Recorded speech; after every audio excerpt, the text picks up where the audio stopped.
राधे ज्ञान सागर में आप सभी का स्वागत है। आइए आज हम बात करते हैं अमावस्या अथवा चतुर्दशी में जो जन्म लेते हैं, खास करके कृष्ण पक्ष की चतुर्दशी अथवा अमावस्या में जन्म लेते हैं, ऐसे लोगों के जीवन में संघर्ष बहुत होता है और खास करके विवाह होने में कठिनाई, शिक्षा ग्रहण करने में कठिनाई और जीवन में उन्नति प्राप्त करने में भी ज़्यादा कठिनाई होती है, क्योंकि इस समय चंद्रमा क्षीण हो जाते हैं और चंद्रमा हमारे जीवन में बहुत महत्व रखते हैं। इसलिए ऐसे व्यक्ति को क्या क्या उपाय किए जाना चाहिए।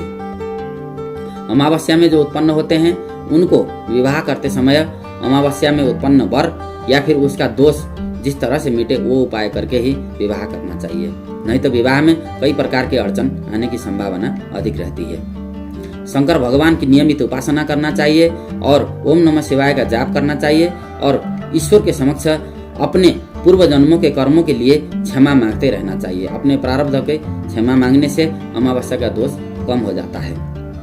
गंगाजल या फिर दूध के द्वारा भगवान शंकर का अभिषेक करना चाहिए और खास करके सोमवती अमावस्या आती है तो उसमें काले तिल अपने स्नान करने वाले जल में रख करके मौन होकर के स्नान करना चाहिए और यदि घर से नजदीक यदि कोई नदी, तीर्थ या फिर तालाब है तो वहाँ जाकर के स्नान करना चाहिए और मौन रहना चाहिए स्नान से पूर्व। स्नान के बाद आप जो है नदी में या फिर नदी किनारे में रहने वाले लोगों के लिए अन्न अथवा वस्त्र का दान भी कर सकते हैं।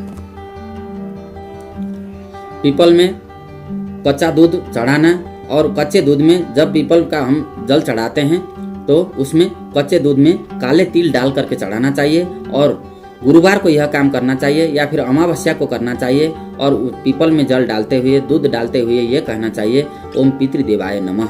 हमारे पितर हमारे लिए प्रसन्न हों और हमारे जीवन में उन्नति करें, ऐसी कामना के साथ पीपल में दूध में काले तिल डाल करके चढ़ाने से भी अमावस्या का दोष या फिर चतुर्दशी का दोष समाप्त हो जाता है। और उसके बाद पीपल की परिक्रमा करना है। 3 परिक्रमा करने के पश्चात घी का दिया वहाँ पर जला देने से भी अमावस्या का दोष शांत हो जाता है। राधे राधे।